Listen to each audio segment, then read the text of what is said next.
Okay. Now, I don't want to make this mistake. Mariana, can you check that we are recording, that it is going? Is everything okay? I think it should be. I just don't want to make a mistake. Yes, everything is okay and you're live. Okay, great stuff. Well, here we are. Good afternoon, everybody. I can see that we've got 40 people on already. Other people are joining, so I'll take it a little bit slow to start with. We have an hour ahead of us of what should be an entertaining and useful webinar for everyone concerned, not least of all myself. But good afternoon and welcome to this crisis simulation webinar. I'm Jim Preen, Director of Crisis Management at Udo Sentinel. And for those who don't know, we make crisis management and crisis communication software. I'm delighted to say, hopefully you can see my screen, and on the right-hand side there is the BCI logo. And I'm delighted to say that today's webinar is presented in conjunction with the Business Continuity Institute. BCI has over 8,000 members in more than 100 countries and is the world's leading resilience organization. Today I'm joined, and I'm hoping you can see these guys on your screen. Today I'm joined by Richard Stephenson, CEO of Udo, and cybersecurity expert Amar Singh. Yeah, there he is. There's the man himself. Amar, do you want to? Oh no, just put this. You see, I'm already getting behind here. Here we go. Here, Amar, could you just tell our audience a little bit more about yourself? They can see a little bit about you on the screen right now. Excellent. Greetings, everyone. Jim, I hope you can hear me. And thank you, everybody, for taking the time out. Every single gray hair you see here is a cyber attack. And Uncle Richard has lost all of his hair because of the cyber attacks he's been in.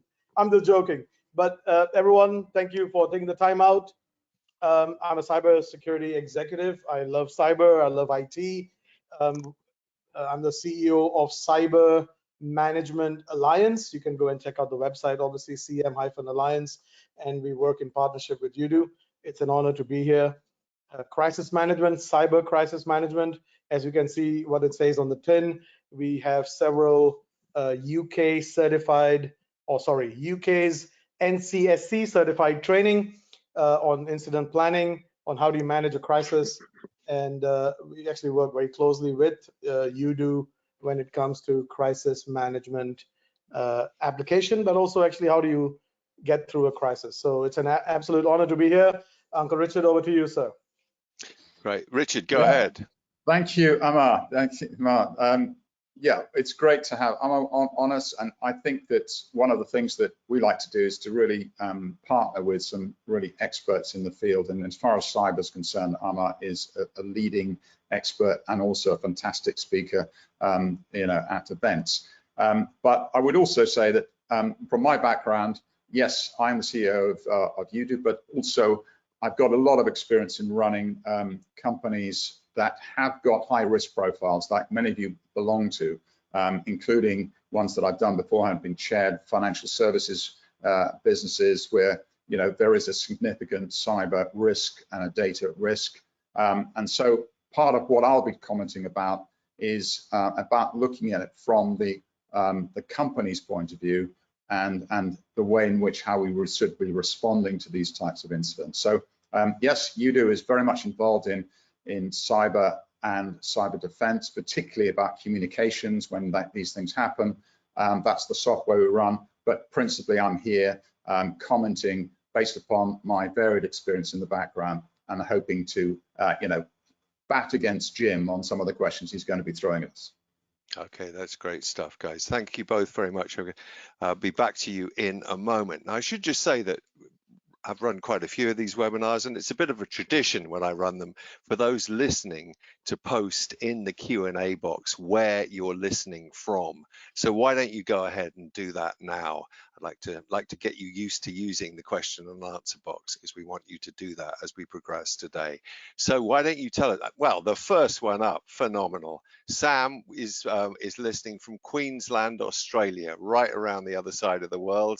Well, people are really on the mark today. We've got someone else from Sydney today. We've got this is amazing, just north of Toronto. Oh, is Mark. Hi, Mark. How you doing? Just north of Toronto, Canada, we got Rochester. I know Rochester, it's near where my sister lives, in fact, in Kent in the UK. We got 16 miles south of Cambridge. Steve, thank you very much for that very accurate representation of where you are. We got Oxfordshire. We got John. Hi, John. We got Leicester, we got Stephanie. Oh, hi, Stephanie. I'm glad you got on. You had some trouble signing up, but we fixed that one up. We got Anne from Leon C. We've got Rob from Cornwall. I think, gentlemen, you can see we've got people from all over the world here. But keep them coming as well. But thank you very much indeed. And talking of questions, I do want to make the point that as we go along, we really want you to put questions, suggestions, comments in the Q&A box. That's how these things work. And I want you to keep the panel on their toes today. So if I want to make this as interactive as possible. If you have a point to make, then don't hesitate, okay? Well, just very quickly going back, we got Simon from Abu Dhabi, Francois in Southwest London, presumably not far from me. We got Robin Cornwall, perhaps I mentioned that before. So anyway, you're all entirely welcome. And I'm gonna, before we get into the actual cyber simulation itself, I've got a question for everybody here. And I'm gonna launch the first poll. And the question is, have you had any previous experience of handling a cyber crisis? And I'm going to launch the poll now. Quite a simple yes or no answer to this one. So I'm launching the poll. So if you could vote on this, and I should just say while you're doing this, that the event today is going to be, there are going to be various polls which are held, which kind of help us progress through the simulation that we're giving you today. So I wanted you to get used to using the poll feature on there. And people are indeed voting now. We've got 84%, have 86%. Can we get any higher than 86%? I'm going to close the poll in a second. Okay, any more last dibs on this poll? Okay, I'm closing this poll now, and I'm going to share the results with you so that, well, there you go, guys. So no, people have not had any experience, but obviously they're on this event, so they're concerned about it. That's 63%, but a kind of a third of people have, which I mean, is quite high. I don't know, Richard, is that pretty much what you expected? Well, Jim, we've been doing a number of these things, and actually that's higher than on previous ones. So, and that's sort of, I think, illustrating sort of the environment we're in. So 37% of the people on this call having had a experience of a cyber attack is, I think, quite high. Amar, you may have a view on that. My answer, I actually agree with you. It is a bit on the high side, which is good or bad, I don't know. But I think maybe I mean, I think a cyber attack could mean anything. I think a cyber crisis is probably more than just a cyber attack. But on balance, I think it's a bit on the high side, which is I guess a bit good news, because people are hopefully aware of the impact of the negative impact of a cyber attack. Absolutely, yeah. Okay, all right. Well, really good. And just one more person, we got Matthias dialing in from Germany, from Frankfurt in Germany. So thank you, Matthias, for joining us today. Oh, hang on, David. Oh my goodness, we got another one in Australia. David from Geelong, I hope I'm pronouncing that correctly, in Victoria, Australia. And there we go. Okay. Okay. Right, I'm going to close this poll now, and we are going to get on. We've actually had a couple of questions in already, but I'm just going to have to pause because we really have to get this simulation underway now. So folks, everybody present, you've all got a new job. You're all part of the crisis management team at Beeswing Airways. Unfortunately, your job is fictitious, as indeed is this airline. But for the sake of this exercise, here is some information which I'm hoping you can see now about the organization that you currently work for. And this is Beeswing Airline. It's a low-cost airline which is headquartered out of City of London Airport. It operates 150 aircraft, and in 2019 carried more than 15 million passengers, making it the third largest budget airline in Europe behind Ryanair and EasyJet. Like so many others, in 2020, Beeswing grounded its entire fleet of planes because of the pandemic. But with lockdown restrictions lifting, they're once again in the air, and Beeswing has seen a surge in bookings. So that's a quick snapshot of your new job and the firm that you work for. And I'm going to start the exercise now with a start state, which is pretty much how I start every kind of exercise.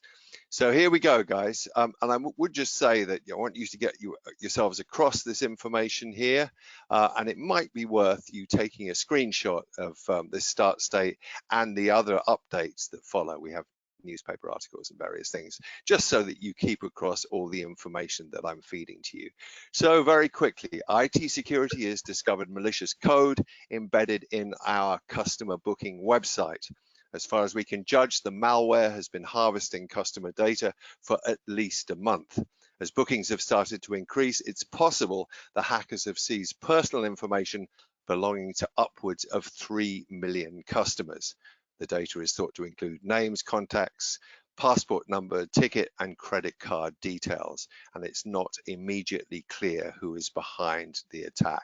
So as I say, it might be worth you taking a screenshot of this, but the upshot of all this is that Beeswing Airways has been hacked. There's malicious code on our customer booking website, and perhaps as many as 3 million customers have had their confidential data hacked. So we're going to move now. We're going to move on to our second poll of the day. In situations like this, when you know that you have a potential emergency arriving on your doorstep, who do you activate? Who do you stand up in a situation like this? And so I'm going to launch our next poll. Here we go. And here it is.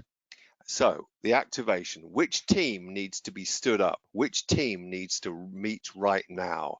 Would you say it's the very top team, the gold team as it's sometimes called, the senior management team? Or do you think it would be more practical when things are just kicking off to get the tactical team or the silver team on the case? Would they be the best team to start handling what looks like could be a serious emergency? You're going to have to communicate with people. So would it be the comms team? Or would it be better to have a customer-facing team in circumstances like this and stand up the retail sales team? Who do you think would be better? Now, I'm going to leave that with you a second. Oh, and people are voting well already. We got 68% of people have voted. I'd like to get that a little bit higher, please. If you could continue voting, that would be great. But we do have to move on from this. 80%. All right, last dibs on this. Anybody else want to vote on our activation poll? Which team needs to meet right now? Okay, I'm closing the poll and I'm going to share the results with you now. And so hopefully everybody can see this and my panel can see this. So 41% for the senior management team. The tactical team would be silver. Comms team just 2%, and nobody thinks the retail guys should meet up now. So I guess I'm going to turn to Amar for this one. Who do you think should meet now? I hope you can still hear me. Okay, so I just wanted to, before I answer this one, I think Milena made an interesting point. Maybe the 63% of the earlier poll probably don't know they have been hacked. That's an absolutely brilliant point, Milena Manewa. Based on what we know, I would say it would be the senior management team, because if you read what you have shared, you know that you have already been attacked. You know that upwards of 3 million customer data have been gone. So you need the crisis management team. Now, silver could be crisis management, assuming, but here I have made the assumption that gold is crisis management. Jim. Yeah, okay, great. Well, Richard, are you in agreement with that? I hope you're not going to be in agreement all today. I want to do a degree of dispute between the two. What do you think on this occasion?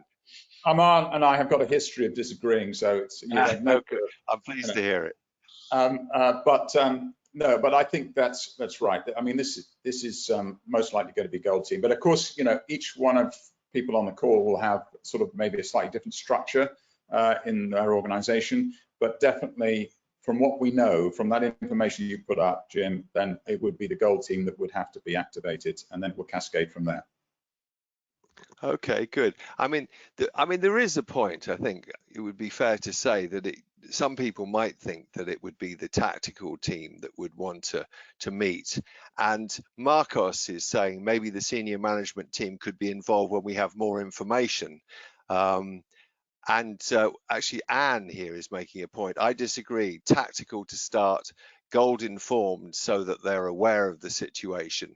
And I think I might well go with Anne on that one. I must say, I'm always a bit leery of standing up the senior team straight away. But I bow to your superior knowledge on this. The only reason I would disagree with Anne, and again, the assumption here is that gold is crisis management.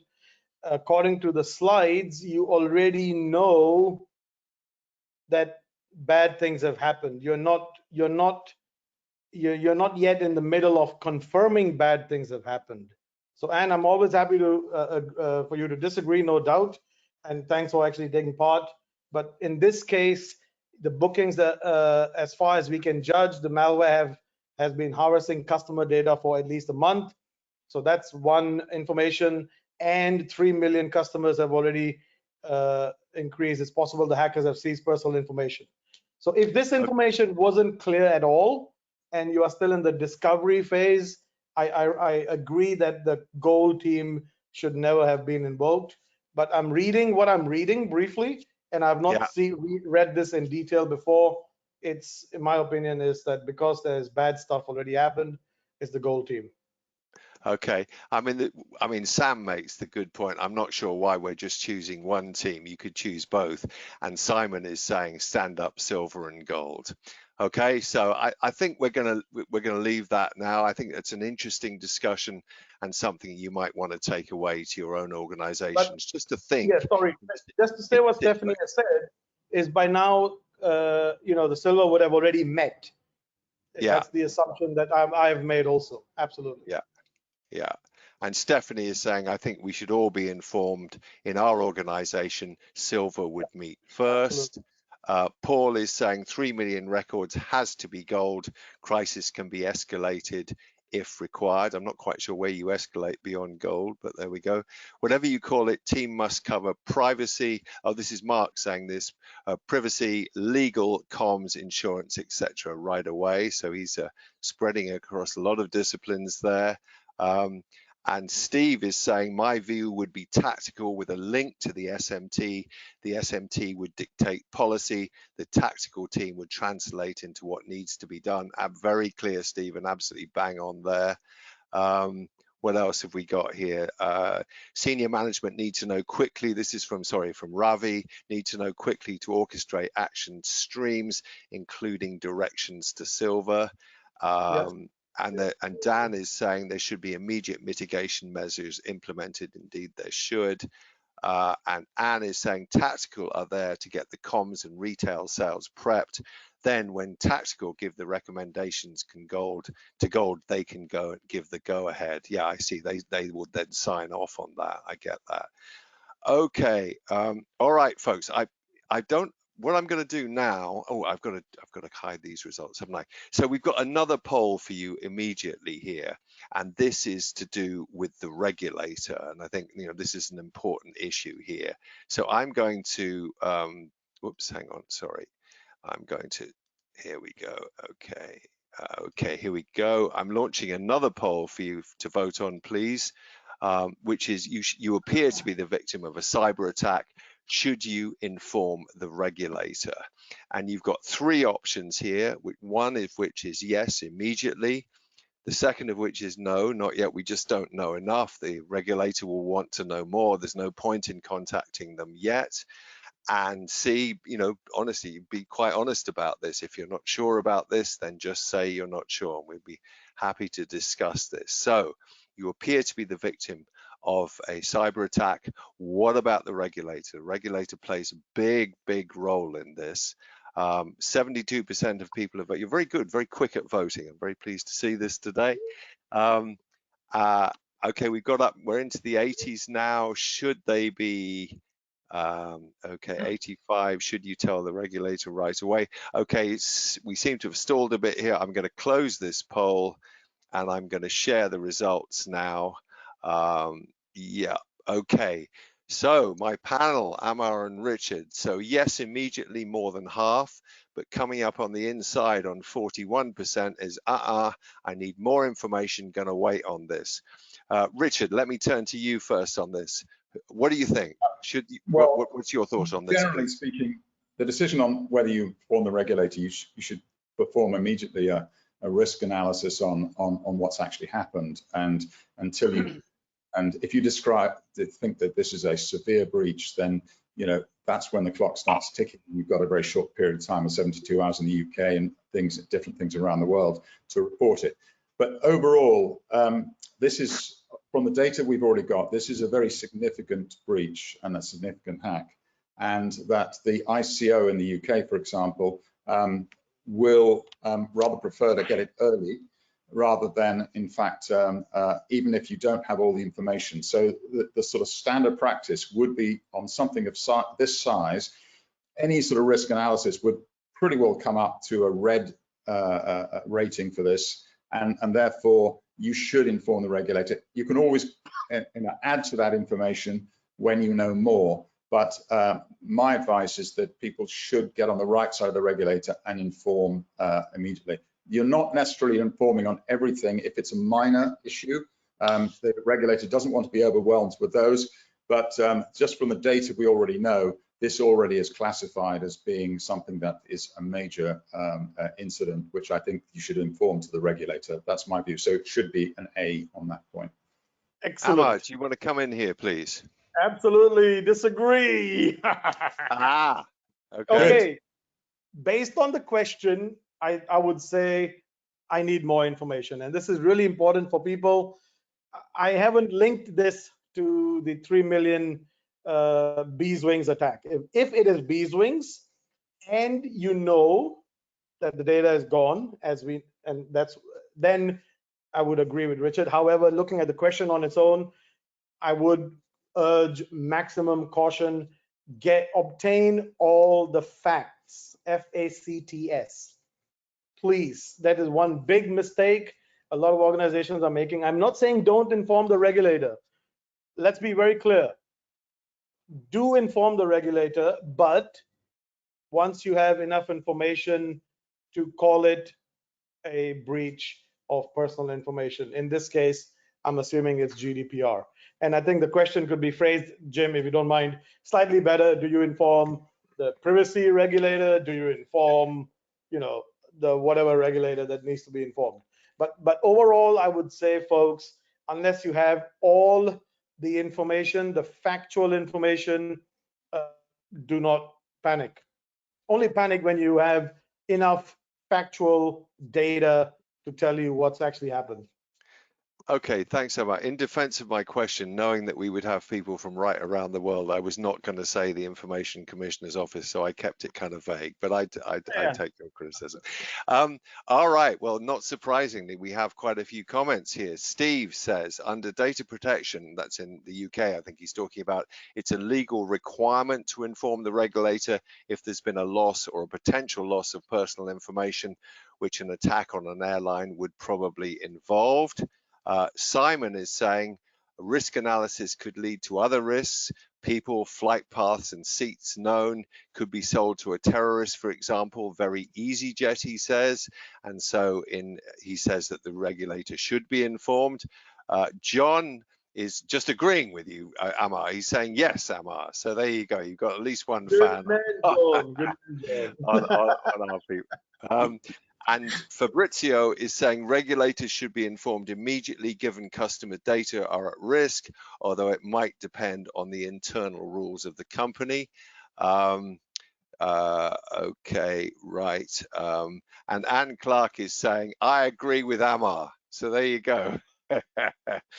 All right, folks, I'm going to hide those results and we're going to move this thing along here.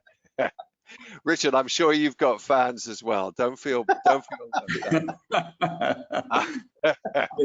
I don't know why we're On the laughing. Olympic medal table, Amar is moving up the thing. I've got to catch him up. Okay, this is kind of fantasy football we're on here. Yeah, All right, yeah. guys, let's get back to the story here. So I'm afraid to say that Beeswing Airline is now in the press. And when you're in the press, there's always risk of reputation damage. So reputation management might be in order here. So very quickly, hackers are suspected of accessing email and travel details of more than 3 million Beeswing customers, said two sources familiar with the investigation into a cyber attack disclosed by the British airline earlier today. The sources said hacking tools and techniques used in the attack pointed to a group of Russian hackers. The news of the data breach could result in a hefty fine for the budget airline, which is struggling, having seen flights and passenger numbers decimated because of the global pandemic. A Beeswing spokeswoman declined to comment on the extent of the hack or who was responsible.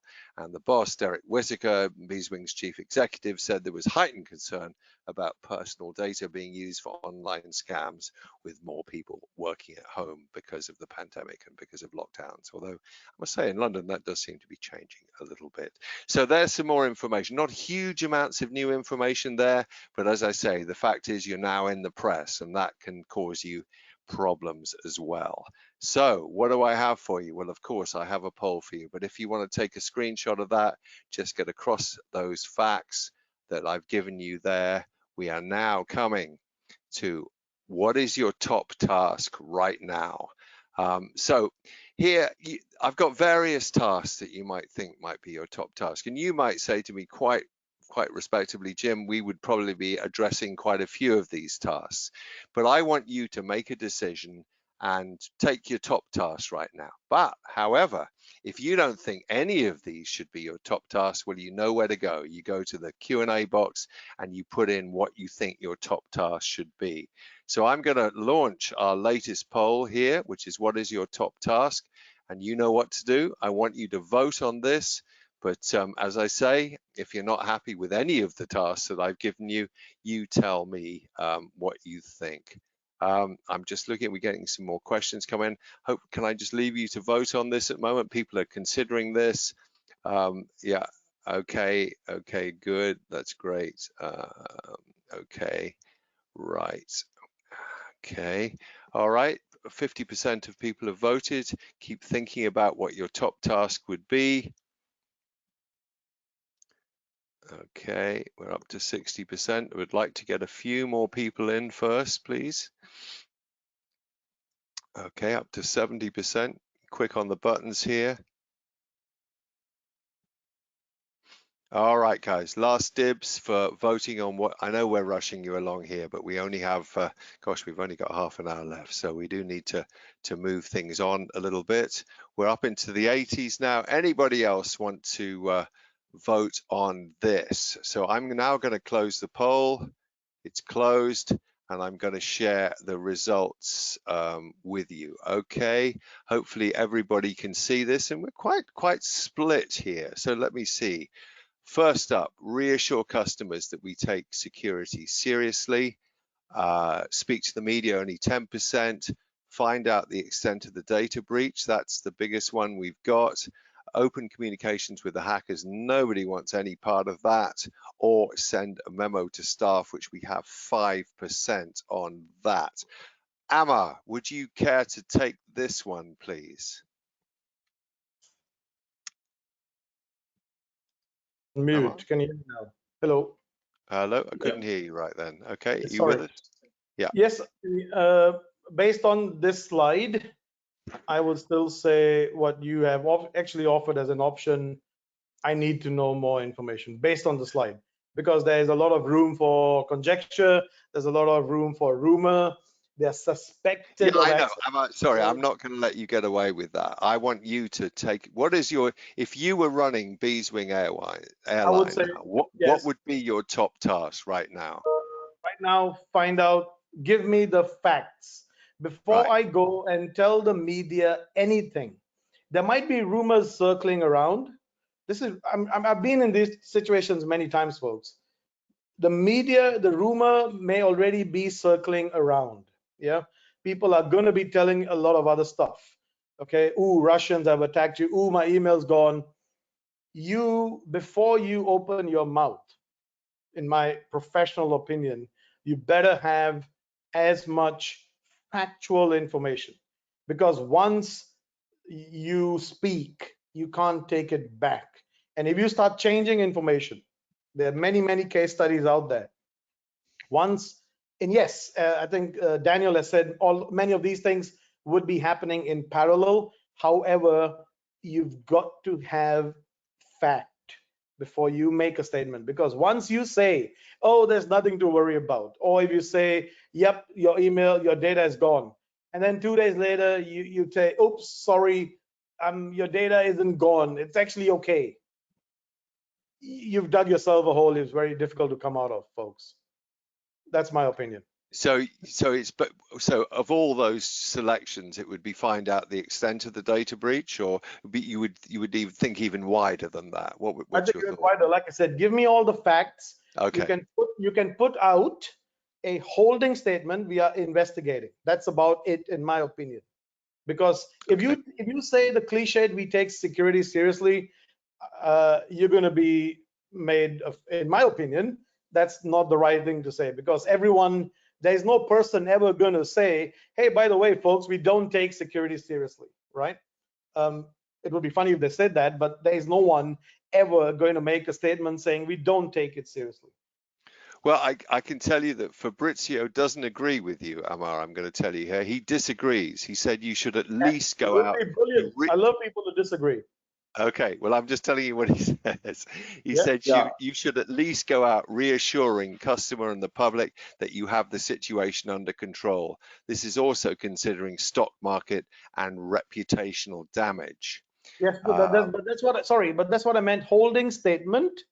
Yeah. Yes, but don't disclose anything. Speak to the media, could be holding statement. I agree.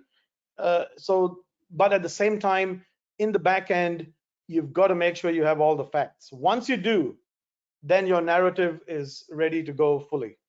Okay, Fabrizio forgives you, and he now agrees with you, Amar. Yeah. Jim, I'm going to come to you in 1 second. I just got a heap of questions here. Honest communications with others, everybody other than hackers, and continue to find out the extent of the data breach. I think it is okay to say you don't have a definite answer right from the word go. Okay, so John is saying the question was top task, all of these may happen and you have to prioritize, and I totally buy into that, John. I think a lot of crisis management is all about prioritization. Richard, would you want to come in, please? Well, I hate to do this, but I'm going to agree with Amar on this. Okay.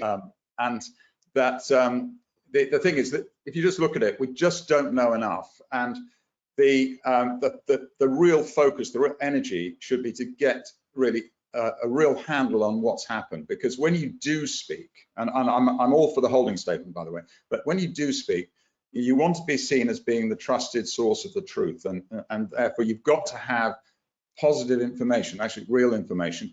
I think you also need to be rather careful about saying, it's all under control, because that is actually making a statement that it is under control. Of course, that's what people want to hear, but there's other sort of use of words you should be using here, that you're, got full, very competent investigation teams who are working through to actually establish the facts. But it's really important to go with some meat when you eventually stand up there and take them on. And I think somebody who said that it's okay to say you don't know, that is absolutely fine. And that honesty in communication has proven to be the best model as you go through it. But as Amar said, is that if you make statements too early about something, actually make a statement and have to row back, your credibility is gone very quickly, and your credibility is on the line right the way because you've been hacked. So it's really important to manage that. But the focus is getting more information, Jim, and therefore C, for me, is the right answer there. Okay, I've got thank you very much, Richard. Anne makes a good point that she feels that all social and web-based sites with customer-facing web-based and social sites should be getting updated. So the social media team will need to be on this, but obviously you'd have to work out what the messages are that you want to get across. Steve is saying reassuring customers speaking to the media is pretty pointless unless you have the facts to give them. Totally agree with not opening comms with the hackers. This is the last thing you should be doing at this stage. Marcos is saying a generic message to calm the media. If we don't position ourselves, the media speaks what it wants, and that's an interesting point which we could discuss possibly. Anne is saying a holding statement is paramount while you get the facts. That's why I said to speak to the media. All right, okay, now this is an interesting point. Virag makes a good point. Would be nice if the experts chose to agree on one option only. And if I can just say, Virag, the point of this thing here is that there isn't always just one option. And that's why I like to see the experts disagreeing here, because you're going to be in a situation. Sorry, go ahead. Sorry, Jim, sorry to interrupt you. And it's a good point, but there are too many moving parts in a crisis, right? And you have to juggle. It's a sad reality. If Virag wanted one choice, then obtain facts before you say anything. To Anne's point, if I may, the last one that you were reading, you were about to read, Jim, hiding. We're not hiding, which is where the holding statement comes from, that we are investigating. But the minute you say, oh, we've been hit by something, the minute you say something, if it's not factual, then you're going to have big problems. Okay, all right, good. Richard, did you want to make another point, or are we good on this? No, we're good, I think. Okay, fine. excellent. Hang on, we're just getting it. Let me just close these out. Simon is saying a hold pattern. Hacker may need to be communicated if it's a destructive attack with a time limit. Actually, hold that thought. If you do not have cyber recovery capability or critical data, you may just lose access forever. Okay, Anne is saying agree, it has to be factual, your holding statement. Okay, Virag is saying, I mean one choice from the slide. There's always a multi-pronged approach. Well, all I would say, Virag, is that I used to be a crisis comms, well, I suppose I still am a crisis comms person. And people used to say to me when I was training them, just tell me what to say, Jim, in any circumstance. And it just doesn't work like that. You have to respond to the facts on the ground as they arise. And it's would that it were simple, but I'm afraid that's one of the things that we know about this, is that we don't know, and we don't always know the right thing to do, but what we're trying to do today is figure stuff out. Okay, and Steve is saying, Steve, thank you. One of the things I love about the UDO webinars is the variety of points of view coupled with different experiences from around the world. So thank you very much for that indeed. All right, guys, I'm going to hide these results. We are now going to move on, and I've got a crisis update for you. And we have another update from IT security, who say this: we have received a ransom demand from the hackers saying that unless we pay them 10 Bitcoin immediately, they will start to drip feed customer details, including names, addresses, and credit card numbers, onto the dark web. If we don't pay them within the hour, the ransom will increase. And they have indeed sent us several examples of the stolen data, which, as far as our tech team is aware, do appear to be genuine. So you guys on the crisis management team, we have received a ransom demand from the hackers, 10 Bitcoin, a substantial amount of money. I'm sure you all immediately know how much that is. And they say that we have to pay this within an hour. Otherwise, it will increase. And it looks like the data that they have stolen appears to be genuine. So inevitably, I have another poll for you. And this is, I don't know. I've done a lot of work with banks and so forth in the past, running simulations and exercises, and it's quite surprising how many people don't have a policy as far as a ransom demand is concerned. And that's something we want you to think about now. So I have a poll number 5. What's your response to the ransom demand? Would you suggest to your bosses that the ransom is paid? Would you contact the hackers to try and discuss the situation? Would you, Amar likes this one, would you ignore it? Just ignore this threat. It's just nutters. You know, we're not going to deal with this. Or would you, if you haven't done so already, contact the police? So I'm going to launch this, and I would like you to vote on this, please. There, your poll number 5. What's your response to the ransom demand? And gosh, we've only got 20 minutes left, guys, and we've got a fair bit to do. So if you could vote on this, I would appreciate it. We've got half of people have voted already, which is good news. So can we get some more people voting on this? I'd like to get it. Yeah, we're getting there now. So we're up to 70%. Well, while this is going on, Jim, I guess we can save some time. I can tell you, most people in terms of clients and other people we know, their default position is never pay until they get hit. And then suddenly the options that they promised that they would never consider, they start to consider, which is really sad, but the truth. So Okay. it's very easy for those who have never been in that situation to go, never going to pay ransom. But I can tell you from real life experience, I've sat on crisis actual attacks where they previously held the position they would never pay. But now that they have been hit, they are pondering and wondering if they would pay, which is really interesting. Okay, it is indeed. Just quickly, thank you for that, Amar.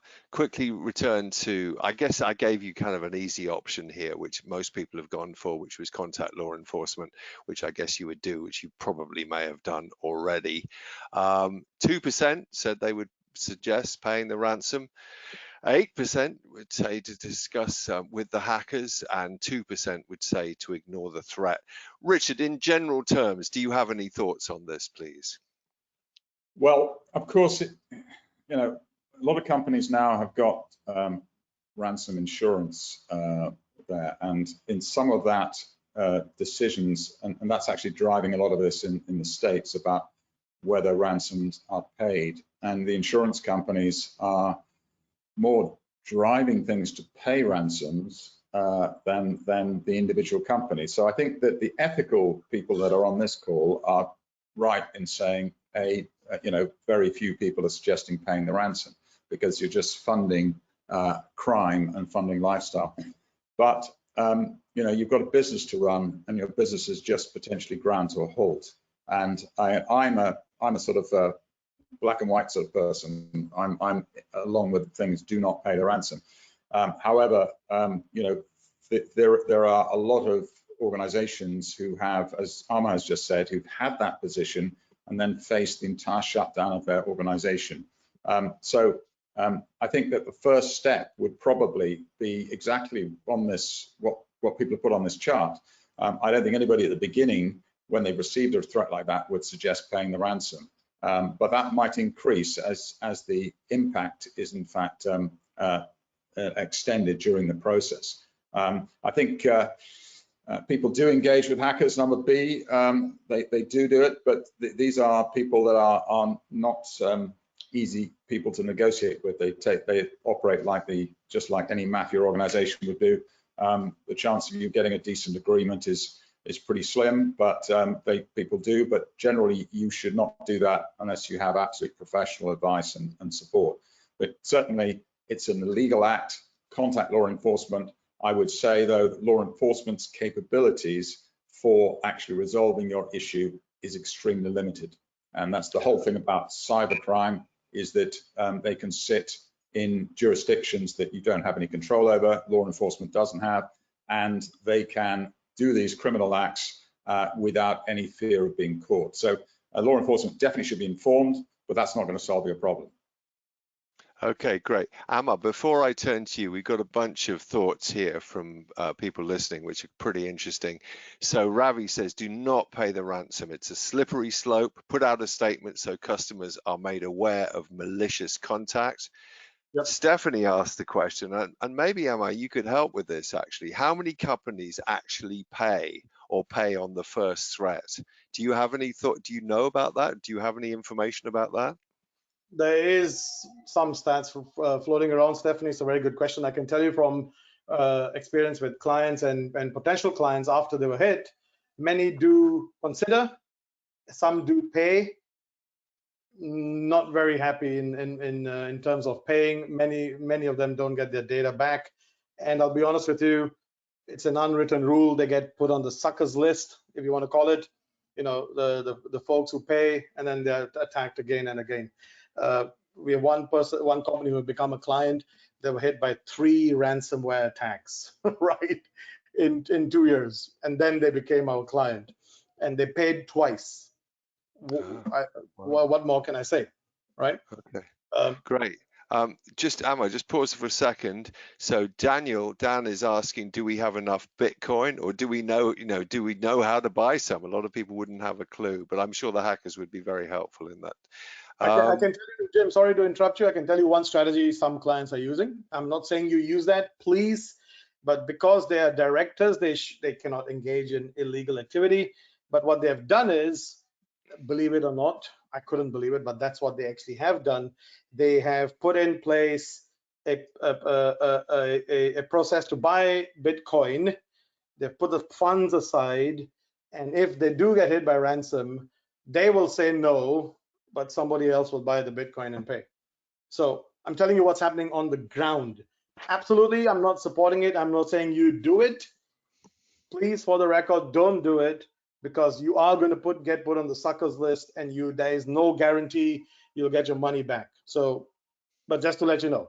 And I think, Richard, as you were saying, in many countries it's becoming illegal. And AXA has said in France that they would not pay ransomware, what do you call it? Ransomware insurance. They're stopping ransomware insurance. AXA insurance. Yep. Okay. Yep. All right. Great, guys. Great. All right. I just need to move things along because we have more questions, but I'm going to pause those for a second because we only have a few minutes left and we've got quite a bit more to do.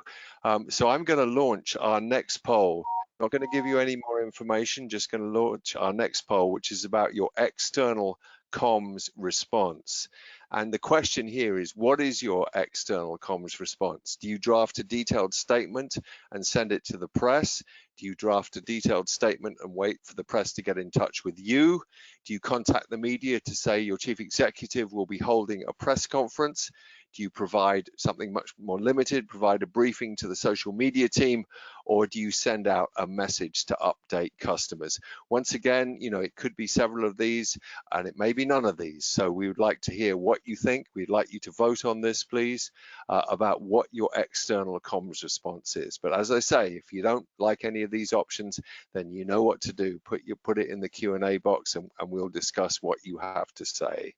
So please vote on external comms, see what you have to say here. Would you draft a detailed statement, send it to the press, wait for the press to get in touch, maybe hold a press conference or provide a social media team briefing or message to update customers? We got 50% of people have voted here. I'd like to get through this as quickly as we can, please. So if you could vote on this, I would appreciate it. All right, we got 66% here. Okay, anybody else? All right, last dibs on this. I'm now going to close the poll here and I'm going to share the results with you. We're fairly evenly split. So 24% go with the draft a detailed press statement, send it to the press. 16% say draft a statement and wait for the press to get in touch. 20% go for a press conference with the chief executive, 10% go with provide briefing to the social media team, and 31% message to update customers. Amar, I'm going to ask you, what did you think your top task for external comms would be? Wow. In parallel, obviously, there are certain caveats here, but you've got to tell the customers first. If it's a customer, in Beeswing's case, you've got to inform the customers first, followed very closely by obviously sending it to the press. But your customers should not find out from the press. In very simple. And this is caveat to, or you know all your facts, etc., etc. Okay. All right. Richard? Sorry, I'm giving very simple, short answers because we're running out of time. Yeah, okay, that's brilliant. Richard, go right ahead, please. Yeah, no, I mean, the press will get it from the customers for sure because you're pushing it out to the customers. But actually, you know, this airline has to be a customer-focused organization, and you know, they're the lifeblood. They're the ones that are going to stay with you and keep you going. So, you know, just by crafting the right message to the customers, that also is a way of actually pushing it out to the press in the same way. But you're putting the customers ahead of the newspapers, which is a very good thing to do. I just make a comment on item C. You know, a lot of people. I'm a great believer in leadership being seen, the CEO being seen, or the top people being seen in any crisis and not hiding behind things. But it does depend upon who you've got there, who's leading that. Not all CEOs got to that job by being great in front of a camera. So you just don't want to put somebody who is not really good at this into that position. That doesn't really help at all. But I am violently agreeing with Amar on terms of customers being right up there for the way you communicate to the outside world. Yeah, okay, good. Well, we've got a few comments on this. Ravi saying message to customers is more personal, shows Beeswing cares and gives senior management to demonstrate empathy, remorse, helps in the long run, then a press release to follow. Of course, don't forget that anything that is you know, internal is made external straight away. So if you do contact customers, they would very likely be talking to the press anyway. Stephanie's saying a difficult one, our customers are more important to us, but I would also add B, so drafting a statement there. Simon makes a good point. You can't contact 3 million customers, so a press statement to the press, you know, is a way of contacting customers. And Anne is saying it's a combination of all, deliver statements to customer, then go to the media shortly afterwards. Okay, that's great, folks. That's great. Thank you very much indeed. I'm just going to hide those results, and we're going to move on to actually our final piece of information, which is another press story, which hopefully you can see in front of you now. Beeswing Airways is in chaos following revelations that it is the victim of a ransom demand. Hackers who say they have stolen thousands of customer details are threatening to post a range of this data online unless the ransom is paid. We kind of know that already. The data is sought to include customer names, addresses, and credit card details. Cyber experts believe customers trying to book flights on the Beeswing website were diverted to a fraudulent site where the transaction details were harvested by the hackers. And there's a reminder that British Airways, a similar circumstance, faced a fine from the regulator of 183 million. And with Beeswing, typical newspaper stuff, Beeswing teetering on a knife edge. Will this push the struggling airline over the edge? Oh dear, you'll all be out of a job then. So there we go. Now, what I want you to think about, folks, now, and I am going to, have we got time? Yes, I've got time to launch one more poll. At the end of exercises, amazingly, we've almost come to the end of this one. I like people not to think in the moment, but to think ahead. What's going to be happening in the next days, weeks, and months ahead? And once again, I'm going to give you some suggestions here. I'm going to launch this poll, and you can see the suggestions here. You know, what are the big headaches you're going to face? That maybe you were forced to pay the ransom, and maybe that bounces back on you. Maybe you're struggling to build back trust with your customers. Perhaps there's a bunch of customers get together and they're pushing for compensation because of what has happened to you. Perhaps there's a threat of a big fine from the regulator. And perhaps something very simple but deeply scary, that the data loss turns out to be far greater than anticipated. Now, folks, those are just some suggestions I'm going to make to you. If you want to think about if there's something else you would like to talk about some other headaches, some other problems that you feel might be coming in the next days and weeks and months ahead, then please put that in the Q&A box as well. But if you could vote on that, and then this will then turn into our final discussion as to what will happen in the days and weeks ahead. Sorry, Amar, were you trying to get in there? No, I'm just because of time constraints. That's all. Yeah, no, please go ahead. I think a lot of things here, but since your question is in the next few days and weeks, I think they may the fine may come, but it takes a long time, right? So building trust, because it's an airline, so people are still going to maybe book, but they will still have to build that back. But I think data loss may be far greater than anticipated. That always comes in the next few days and weeks. But there is no right answer. Many things of these are all pretty much on the same, right? And a couple of things before I know time is up and running. Folks, please, it's been a pleasure for you to get me here.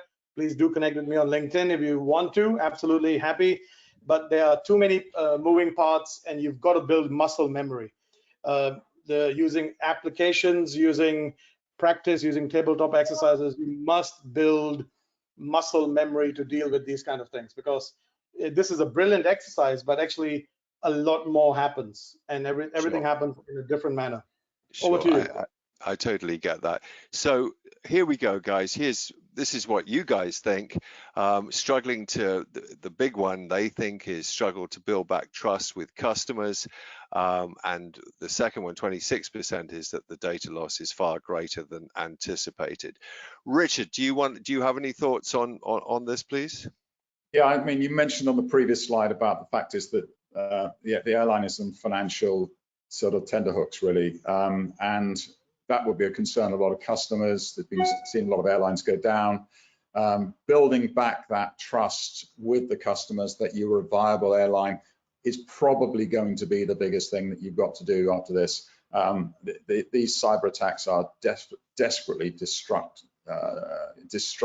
destroying so much of the fabric of a really great organization. But as Amar said, I mean, the effect of a cyber attack takes a long time to really figure out. All this happens in the first few days, etc. But the data loss could well be greater. So those two being the highest, bigger ones, I think is right. But the biggest focus in anything like customer-facing organization will be to build the trust with the customers going forward. All right, very good. Thank you very much indeed. We have, yes, we've got a few points here from our listeners. Every other scenario, sorry, this is from Ravi. Every other scenario can be somehow addressed through comms and mitigating controls. Trust is hard to rebuild. Indeed it is. That's a good point. John is saying, excellent session. Thank you very much, John. And Stephanie is saying all of the above. Okay, well, there we are, guys. We seem to have rushed towards the finishing line. We do actually have a couple of minutes left. Amar, did you have any other points that you wanted to make on this scenario, or indeed any other points you want to make about handling a cyber crisis? Well, thanks for them, folks. Like I said, everyone, thank you for taking the out. Oh, you can see my miniature Yorkshire Terrier. That's the one to compensate for those looks.